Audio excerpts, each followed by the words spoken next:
आप दोनों हमारे जो कलाकार हमारे साथी हैं, आपका खैर दिल मकदम करते हुए हम लोग आप सबों का सम्मान कर रहे हैं पूरे परिवार की तरफ से। और मैं भी बड़े भैया का माला पहना के मैं डॉक्टर अजीत कुमार आपका तहे दिल स्वागत और बिल्कुल अब सारे कलाकार साथियों का साथ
मोचन विकट विलाप करते ही काला मैं पर्याय पनतपुर वाला।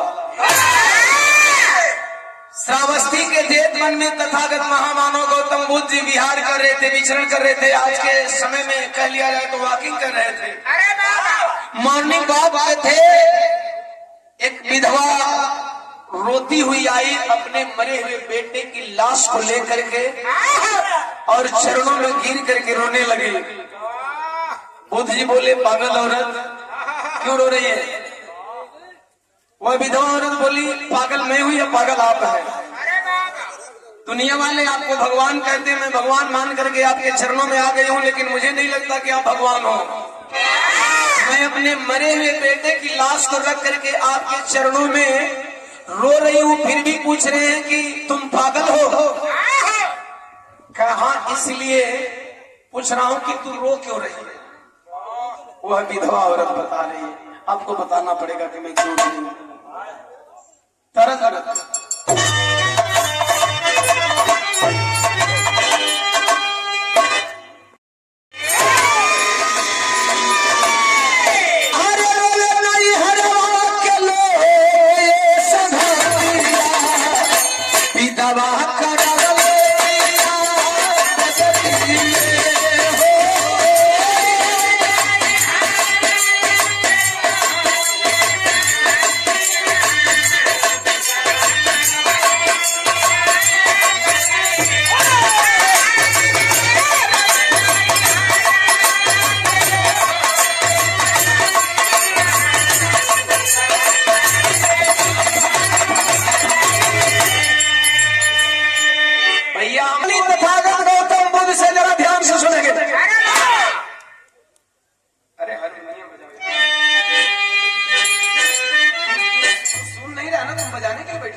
कहलस नाही, सब बात सुननी ही आप भगवान हैं। हम आपके यहाँ यह बदे आए बनी कि हमारे लइकवा के रउआ जिया दे।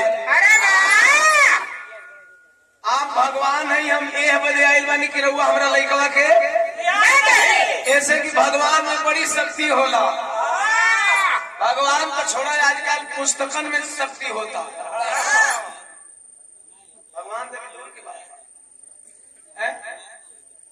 हम अम्बेडकरवादी, हम बौद्धिस्ट लोग कहते हैं पुस्तकों में ज्ञान होता है, यहाँ के अनुभव कहते हैं पुस्तकों में पावर और भगवान होता है। बुद्धि से वही औरत बोली, आप भगवान ने मेरे बेटे को जिला दीजिए। बुद्ध जी बोले, आया है सो जाएगा राजा फकीर, कोई बीमार पर चढ़ चले, कोई बधे जाग समझे, कोई भी मनवे पर मर जाए, कोई के लगेला कि महापुरुष का लिखन बानी सही ना होले, हमेशा सही होले। देखा विमान पर चढ़ के मर गई 241 साल। कोई विमान पर चढ़ चले, कोई बने जाग समझे। मोदी बोले तेरा बेटा मर गया, जिंदा नहीं हो सकता। गुस्सा आ गई बुढ़िया, कहीं सुनिए। अरे जगन्नाथ जी आई ना स्वामी,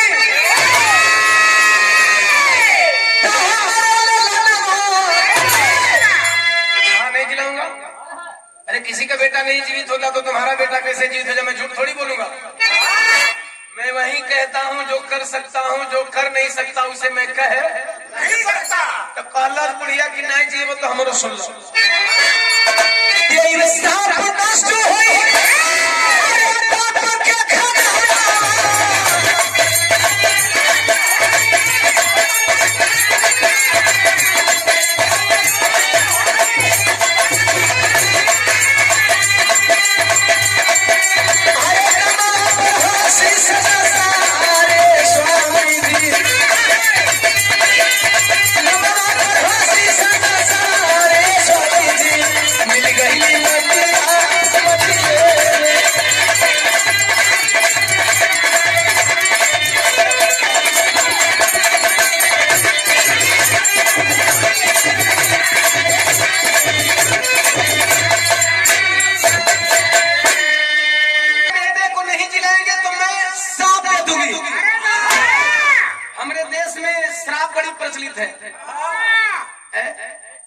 ऋषि मुनि भी पहले श्राप दो, लेकिन अब का ऋषि मुनि पर्चा निकाला था। अगर उनके कुछ कहब तो फिर कहिए कि मुड़ी कटवा ले। अच्छा ये न कहिए कि जब हम पर्चा निकलते बन तो हम श्राप और दे के 2-4 को मार दी। गौर करेंगे, बुढ़िया कहती है श्राप दे दूंगी, ये आप जो तपस्या का फल लेकर के घूम रहे हैं नष्ट हो जाएगा। बुद्ध जी बोले नहीं नहीं श्राप मत दो, तेरा बेटा जिएगा। बुढ़िया कला सही में पुरानिया कले बनो कि बिना टेढ़ अंगुली कैले घी ना निकले। टाइम टाइम पे त्यागी जी अंगुली को टेढ़ करना पड़ता है। अब घी निकली, अब जिएबा न कहा। विधवा औरत बोली कैसे जिएबा?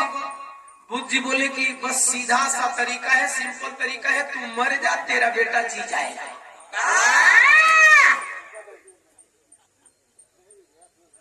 तू मर जा तेरा बेटा जी जाएगा। कहे से कि आदमी कहेला आत्मा अमर बरुए। चला आत्मा जब अमर बा तो एक चीज सोचे वाली बात बा कि जनसंख्या उतने रहने चाहिए जितना आत्मा बा।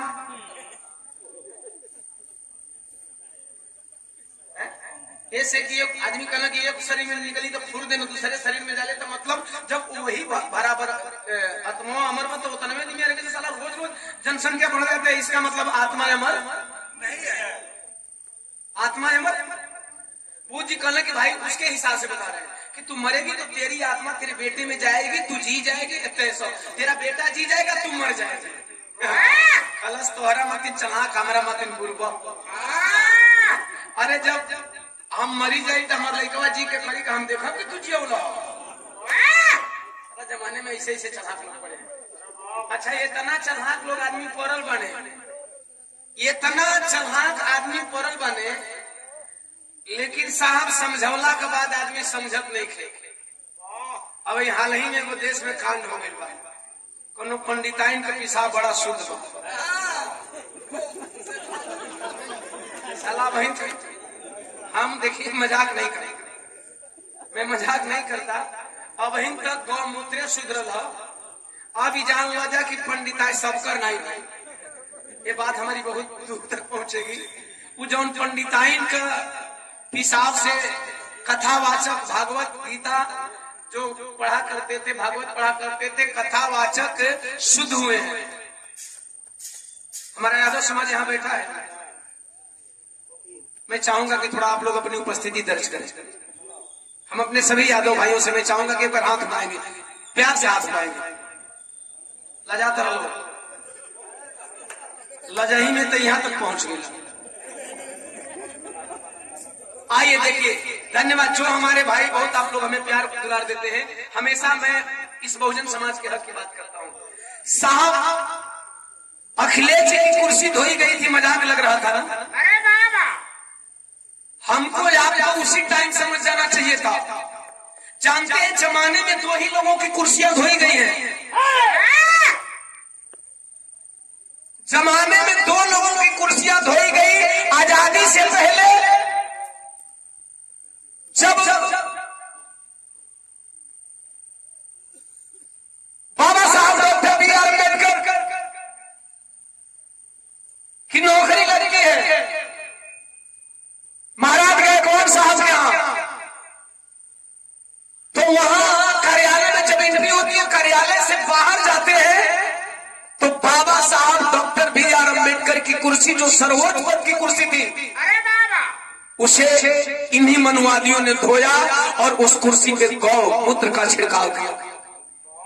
और आजादी के बाद, ध्यान से सुनिए, मैं स्पेशल यादव भाइयों के लिए बोल रहा हूं, आजाद भारत में जहां आप संविधान से अपना हक खा सकते हैं, हक ले सकते हैं, आजादी से पहले जब हम आजाद नहीं थे, बाबा साहब डॉक्टर बी आर अम्बेडकर की कुर्सी धोई गई और आजादी के बाद उत्तर प्रदेश के पूर्व मुख्यमंत्री अखिलेश यादव की कुर्सी धोई गई।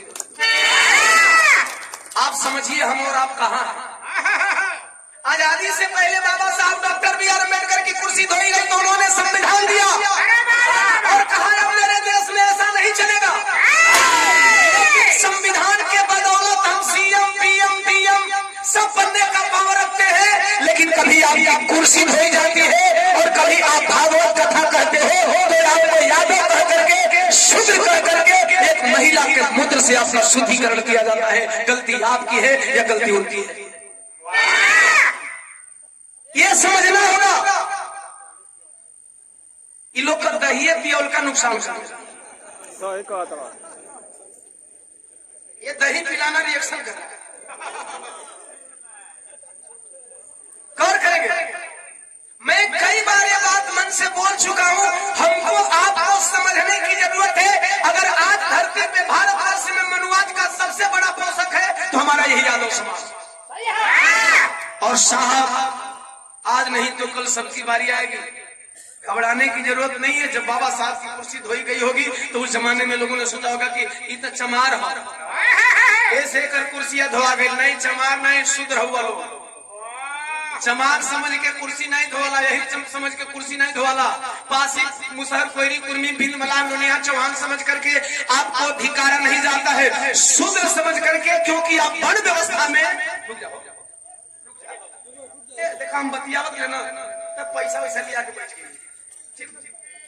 पैसा से कीमती हमें आप लोग बदे हमारे बात हम कभी या ना है कि पैसा का बिरहा रोक के पैसा नहीं, बल्कि 5 मिनट बैठ लो, गौर करेंगे। बतिया भुला तो गई। हाँ, वर्ण व्यवस्था के आप चौथे वर्ण में आते हो, इसलिए आपकी कुर्सी धोई जाती है, आपका शुद्धिकरण किया जाता है। राम कि वो जमाना था जब रोज ये बातें होते थे कि एमएलसी साहब को पता नहीं कब गोली मार दिया जाए। काश मेरा यादव समाज एमएलसी साहब की बात मान गया होगा। एमएलसी साहब लड़ाई लड़ते रहे लेकिन समाज को बदल नहीं सके, इस बात का दुख है। लेकिन 10 साल से ओम प्रकाश दीवाना ने एक अभियान लाया, बिरहा में अम्बेडकरवाद की लहर दौड़ गई है। अभियान कुछ ऐसा हो कि कम से कम लोग एक धारा में बढ़ चले। आइए बुद्ध जी बोले तू मर जा, तेरा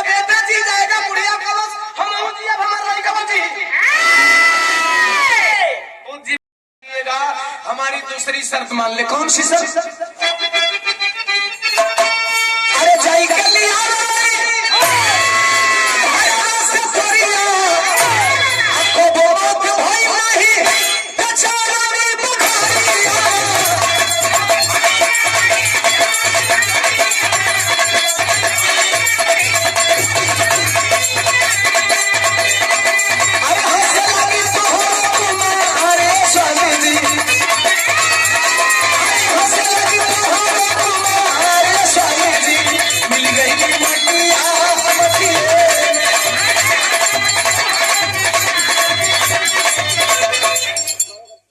आदरणीय अवधेश प्रधान जी बोले चल तू भी जिएगी, तेरा बेटा भी जिएगा। एक शर्त हमारी और है, चाहे एक मुट्ठी सरसों लेकर के आओ। कलश विधवा औरत की तो बिल्कुल आसान बात। बुद्धि बोले नहीं, थोड़ा सा जटिल है। तेरे लिए आसान लग रहा है।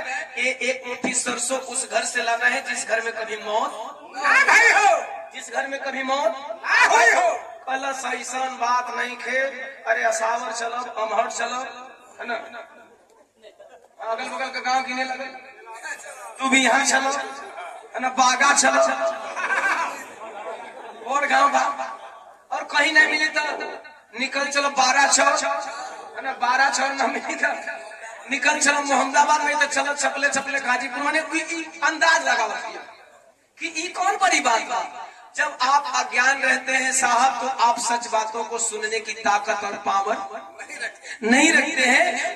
तथागत गौतम बुद्ध ने सच बता दिया, लेकिन उसे सच का सामना करने में थोड़ी सी कठिनाई आ रही थी। वो मनावत है कि यहाँ जाई चली है भिक्षा मांगने। कल जब तक हम आए नहीं तब तक तो हमारा बचवा कर लाश अगोरी हो। जंगल में बा कोनो जानवर खा न जा। यहाँ भारत में तो हमारा इंसान जानवर अगोरत मन बुद्धि गई, नतीजा का निकला। अरे परिवार गई कृष्ण, अरे कोई के माई बाबू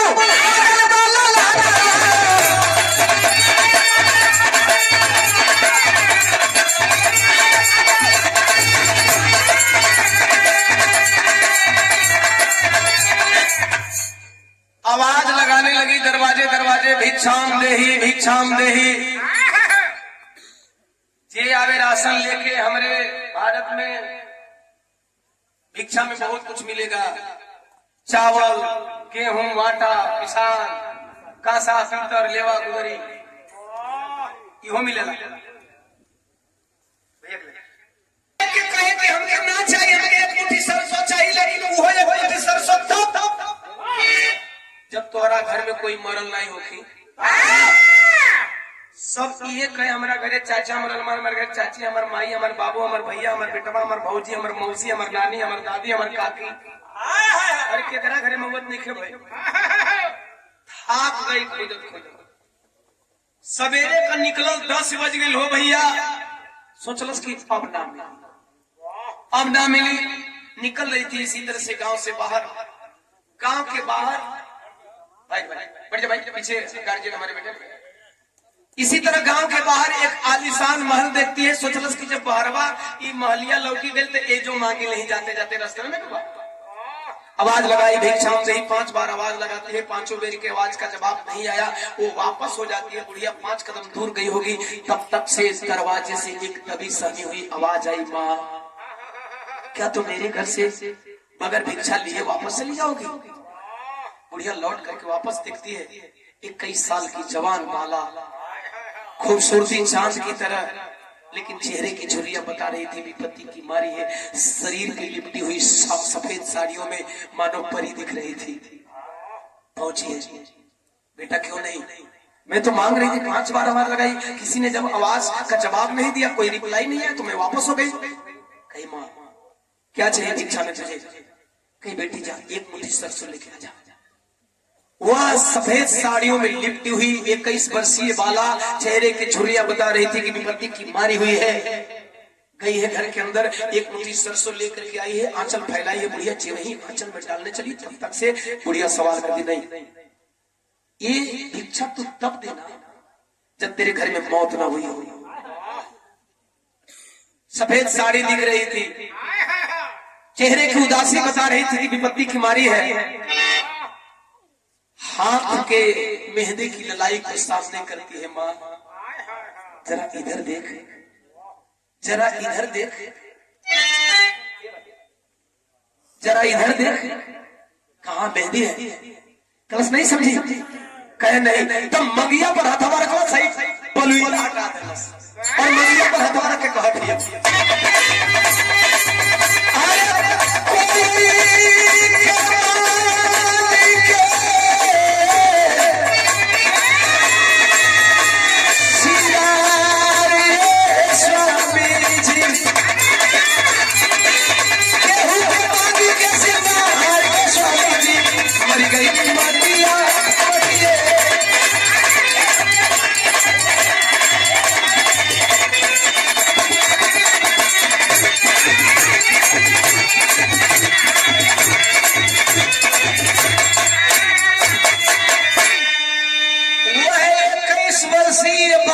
सफेद साड़ियों में लिपटी हुई परी की तरह देख रही औरत बोली, माँ पता है भारतीय परंपरा और भारतीय संस्कृति कहती है कोई जवान लड़की सफेद साड़ी में लिपटी नहीं रह सकती।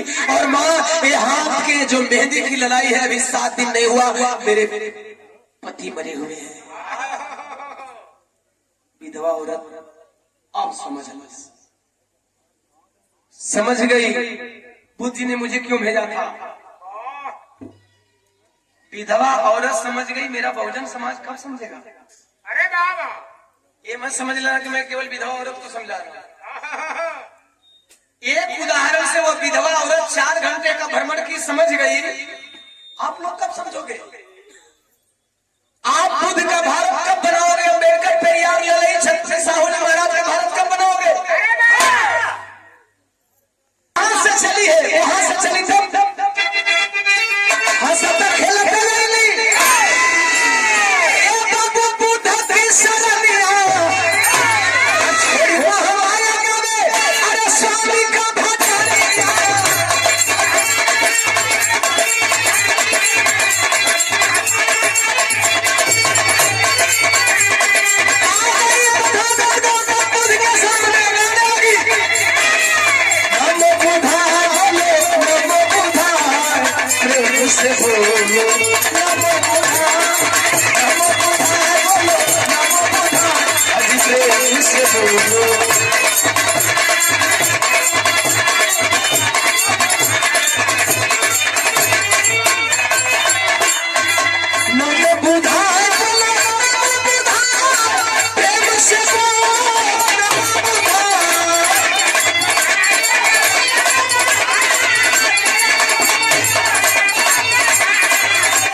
प्रवेश करो। सुनील भैया 500 रुपया देकर ये सम्मान किए, चरणों में प्रणाम।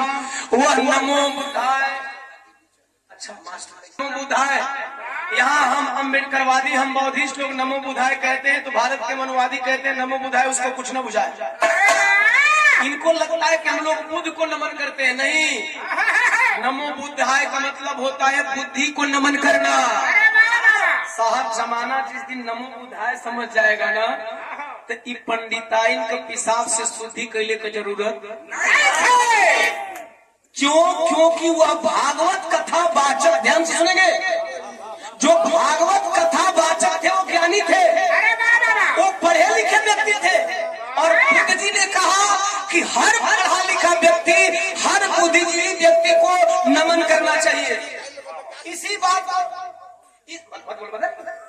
बाद में खूब बतिया लेना कि कितना निकला गया, ये तो क्या बतिया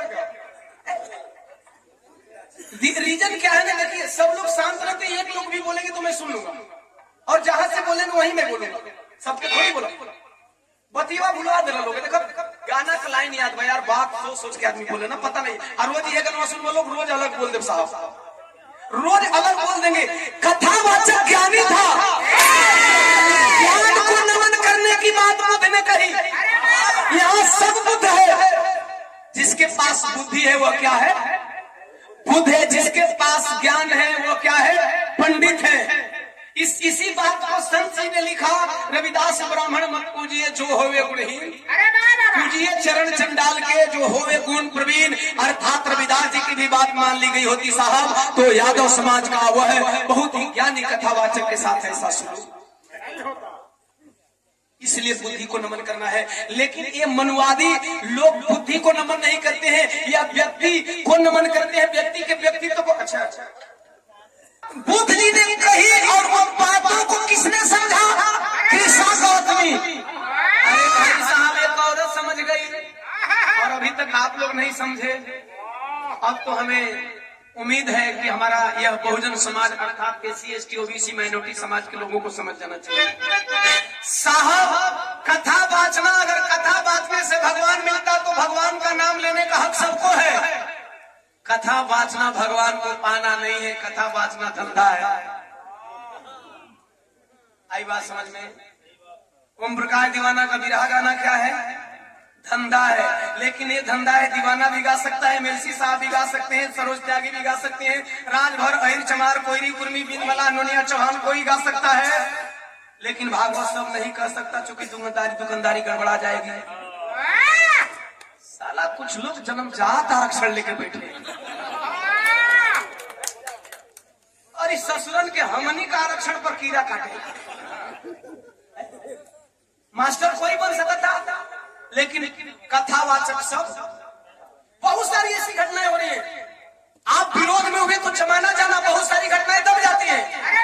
कभी गुप्ता के साथ हो जाता है, कभी शाह के साथ हो जाता है, कभी बनिया के साथ हो जाता है। गौर करेंगे 100 रुपया बात है, बड़ी अलग हो गई। अब बोले क्या गाड़ी? सॉरी, हाँ सस के गाड़ी है। नमो बुधाय नमो बुधाय। पूज जी बोले, अरे तेरा बेटा जिंदा नहीं हुआ, काहे तू हंस रही है? अरे कल हमारा लड़का जिंदा हुई ना करे, हमारा लड़का जिंदा कह रहे कैसे नहीं जिंदा होगा? एक मुझे सरसों दे ना, मारता हूँ। ओम हो भीम क्रीम चमुंडाय नमः। तो पहले एक मुझे सरसोईया तो दे दे।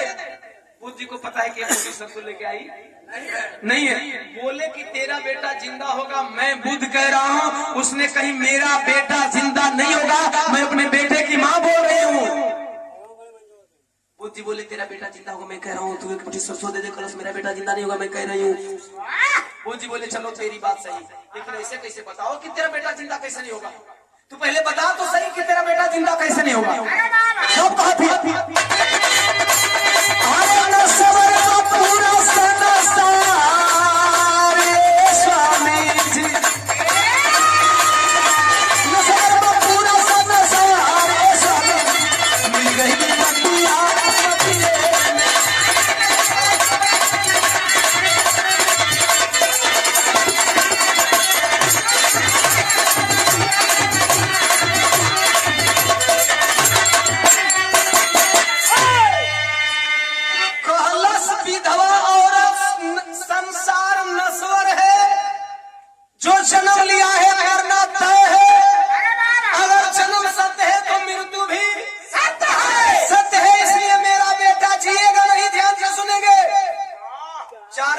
पहले जो बात बुद्ध जी कह रहे थे, 4 घंटा बाद वह बात कौन दोहरा रही है?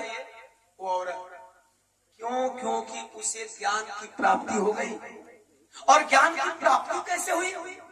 जिस तरह से यहाँ जो भी पढ़े लिखे स्टूडेंट होंगे, स्टूडेंट लाइफ में होंगे, जो टीचर बन चुके होंगे, जो इंजीनियर बन चुके होंगे, उनके लिए छोटा सा उदाहरण दे रहा हूँ। जमीनी हकीकत है, सबके लाइफ में एक दौर आता है जब हम स्टडी पीरियड में होते हैं, जब कभी कभार हमें गणित हल करना होता है और कुछ चैप्टर इतना फास्ट होता है कि हर स्टूडेंट के माइंड से एक बात निकलती है और वो बोल देता है अपने टीचर के पास कि सर के सवाल सब नहीं होंगे।